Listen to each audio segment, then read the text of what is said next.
नमस्कार. आज Sunday special मी बनवलेली होती कोळंबी आणि त्याच्यासोबत ज्वारीची छान अशी भाकरी.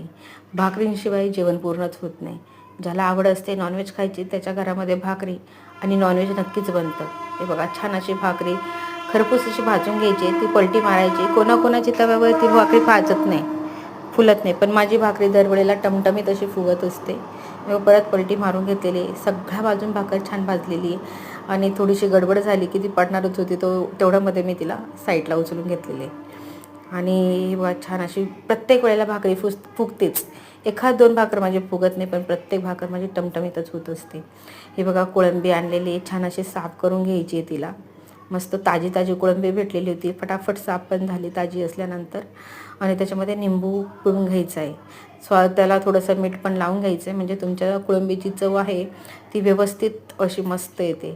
इथं कांदा, कोथिंबीर, लसूण, अद्रक, हे कढीपत्ता आणि बटाटा तुम्हाला आवडत असेल तर टाकू शकता, नाही टाकला तरी चालतो. सगळं व्यवस्थित चिरून घेतलेले, कढई तापायला ठेवलेली आहे. त्याच्यामध्ये तेल पण टाकलेलं आहे, जिरे टाकलेत आता आणि थोडी आता मोहरी पण टाकणार आहे मी. बघा मोहरी पण टाकली, कारण जेव्हा तेल कडकडतं त्याच्यामध्ये मी थोडासा लसूण टेचून टाकलेला होता, कारण तडतडल्यानंतर लसणाचा वास जेव्हा येतो ना तेव्हा छान असा मग कांदा आणि कढीपत्ता तुम्ही वरून टाकू शकता किंवा थोड्या नंतरून जरी टाकला तरी चालतो. त्याच्यामध्ये मी कांदा आणि कढीपत्त्यामध्येच मी थोडीशी कोळंबी फ्राय करायला घेतलेली, कारण तुम्ही जर तेलामध्ये कोळंबी फ्राय करून घेतली तर तिची चव अप्रतिम येते.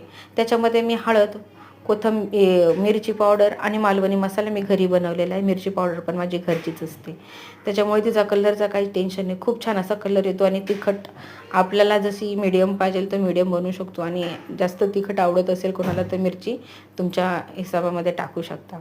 बघा छान अशी मस्त टेस्ट येते, त्याच्यामुळे तिला थोडंसं तेलामध्ये आधी परतून घ्यायचं.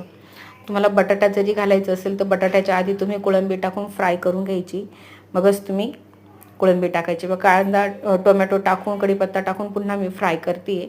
अजून मी पाणी टाकलेलं नाही आहे. काही काहींना खूप पाणी आवडतं, तर पाणी टाकायचं असेल तर तुमच्या इच्छेनुसार टाकू शकतात. मला एकदम सुकी म्हणजे असं मुलांना खायची होती आवडीने, मग त्याच्यामध्ये मी कोथिंबीर पण टाकलेली आहे, पाणी टाकलं आणि झाकण ठेवून शिजवून घेतली. कारण छोटी व्हिडिओ ही मोठी करायला गेल्यानंतर खूप वेळ लागेल. छोट्या व्हिडिओमध्ये जेवढं जमेल तेवढं मी दाखवण्याचा प्रयत्न करते. आवडले असेल तर नक्की